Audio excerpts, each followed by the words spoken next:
dans le prochain épisode de Demain nous appartient. Tandis que Morgan est arrêtée, Sarah et Roxane engagent Emma. De leur côté, Jack et Ryan se réconcilient. Attention, les paragraphes qui suivent contiennent des spoilers sur l'épisode de Demain nous appartient diffusé demain soir sur TF1. Si vous ne voulez rien savoir, ne lisez pas ce qui suit. Mardi 11 juillet dans Demain nous appartient. Morgan est arrêté. Morgan a été arrêté à Paris. Transférée au commissariat de Sète, cette dernière nie tout lien avec la disparition de Sandrine et explique au capitaine Saïd qu'avec Sandrine elles avaient décidé de se séparer. Une séparation qui s'est faite dans le calme et d'un commun accord selon elle. Quand Gabriel lui a envoyé un message pour la prévenir de la disparition de Sandrine, Morgan a immédiatement pris une voiture pour revenir à Sète. Face aux questions du policier, elle jure qu'elle n'a fait aucun mal à Sandrine. Cependant, Karim peine à la croire, surtout qu'elle est la dernière personne à avoir vu Sandrine avant sa disparition. À l'hôpital Saint-Clair, Sandrine est toujours dans le coma mais son état est stable. Toutefois, les médecins ne savent toujours pas si elle va se réveiller car elle souffre d'un hématome intracérébral dans la zone frontale. Si elle se réveille, elle pourrait souffrir d'un trouble de l'humeur ou de la mémoire. Étant donné l'inquiétude de Victoire et Chloé, le docteur Donnier les rassure néanmoins en affirmant qu'il existe des chances qu'elles s'en sortent bien. Malgré tout, Victoire ne peut s'empêcher d'imaginer le pire. Au plus mal, elle s'effondre en larmes dans les bras de Chloé. Au commissariat, Nordine informe Karim que le voisin de Sandrine a reconnu Leslie sur les photos.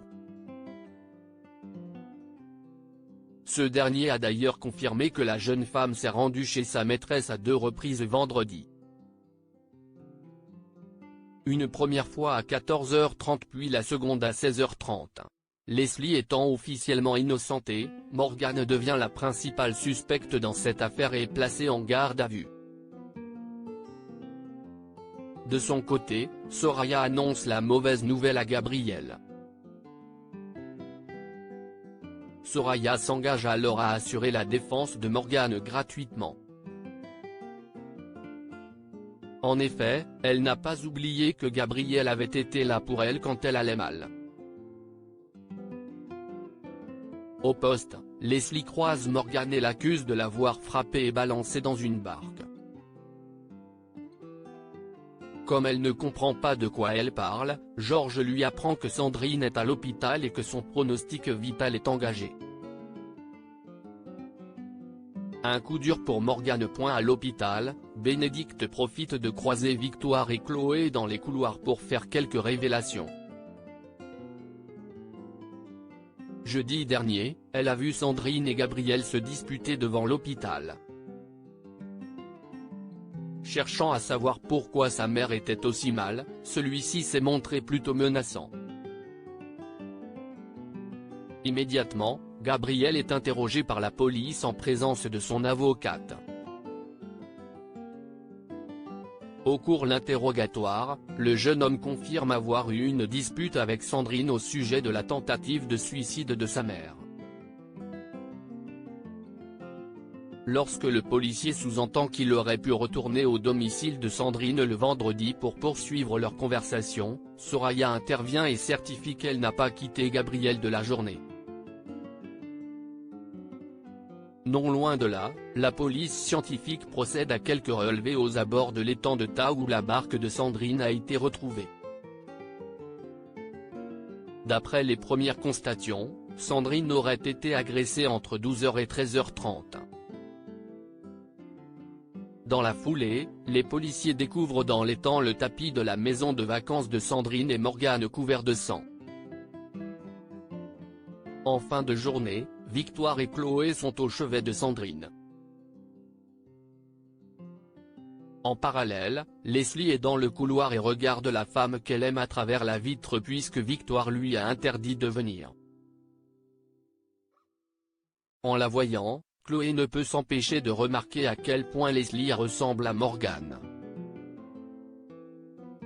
Sarah et Roxane engagent en masse. Sarah a finalement convaincu Roxane de rencontrer Emma. Les deux mamans voient donc l'adolescente au Spoon pour un entretien. Et autant dire que Roxane se montre intraitable. Grâce à Sarah, Emma est finalement prise à l'essai. De retour chez les Perrault, Emma annonce la bonne nouvelle à Martin. Pour le remercier d'avoir insisté auprès des deux mamans, Emma lui offre une pince pour l'aider à attraper des objets sans se déplacer. Un cadeau qui fait beaucoup rire le policier. Jack et Ryan se réconcilient chez les Roussel. Jack se confie à Jordan sur sa dispute avec Ryan. L'aîné de la fratrie semble avoir cerné Ryan et estime qu'il manque de confiance en lui.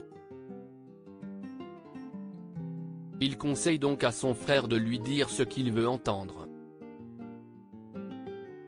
Pendant ce temps, Romy surprend son fils en train de draguer un garçon au téléphone. Comme elle cherche à savoir ce qu'il se passe, l'adolescent finit par se confier sur ses problèmes de cœur. En effet, Ryan pense que son petit copain se moque de lui. Romy, qui pense au contraire que Jack est très amoureux de lui, explique qu'il est normal d'avoir des moments plus compliqués que d'autres au début d'une relation. Cependant, Ryan se demande s'il est vraiment fait pour être en couple. Certaine qu'il préfère fuir pour éviter de souffrir, elle souligne qu'il risque de passer à côté d'une belle histoire d'amour en continuant d'agir de la sorte. Plus tard, Jack laisse un message vocal à Ryan dans lequel il reconnaît avoir été maladroit dans ses propos. Pendant des semaines je ne connaissais rien de toi à part ton odeur, ta voix et ton humour de merde. Et pourtant tu me plaisais déjà. Ce que je savais de toi, de tes attentions, ça me touchait. Alors oui, j'ai été surpris quand je t'ai vu pour la première fois. Tu n'avais pas du tout la tête que j'imaginais. C'était pas en mal, au contraire. Tu es beau. Tu es tellement plus beau que moi. Parfois je me demande même comment un mec comme toi peut s'intéresser à moi. Déclare-t-il avant de lui donner rendez-vous à la Paillote à 20 h. Lorsqu'ils retrouvent à la plage, Jack et Ryan se prennent dans les bras puis s'embrassent.